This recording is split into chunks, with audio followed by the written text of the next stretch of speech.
যুক্তরাজ্যে অবৈধভাবে ফুড ডেলিভারির কাজে যুক্ত থাকার অভিযোগে বাংলাদেশের সহ মোট ১৭১ জনকে গ্রেফতার করেছে দেশটির পুলিশ।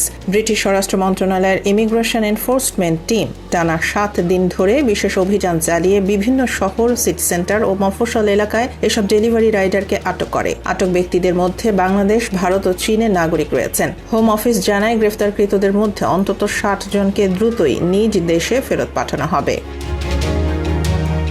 অভিযান চলাকালে রাইডারদের থামিয়ে তাদের কাজের অনুমতি, ভিসা স্ট্যাটাস ও বৈধ কাগজপত্র যাচাই করা হয়। যাদের কাগজপত্র যাচাই অনিয়ম ধরা পড়ে তাদের আটক করা হয়। লন্ডনের নিউ হাম হাই স্ট্রিট থেকে আটক ৪ জন বাংলাদেশি ও ভারতীয় নাগরিকের বিরুদ্ধে ডিপোর্ট প্রক্রিয়া শুরু হয়েছে। নরউইচ সিটি সেন্টার থেকেও ৩ জন ভারতীয়কে আটক করা হয়। সীমান্ত নিরাপত্তা মন্ত্রী অ্যালেক্স নরিস বলেন, অনুমতি ছাড়া যুক্তরাজ্যে কাজ করলে কঠোর ব্যবস্থা নেওয়া হবে। অবৈধ কাজ বন্ধে সরকার ডেলিভারো, just it O Uber it's এর মতো প্রতিষ্ঠানের সঙ্গে বৈঠক করেছে।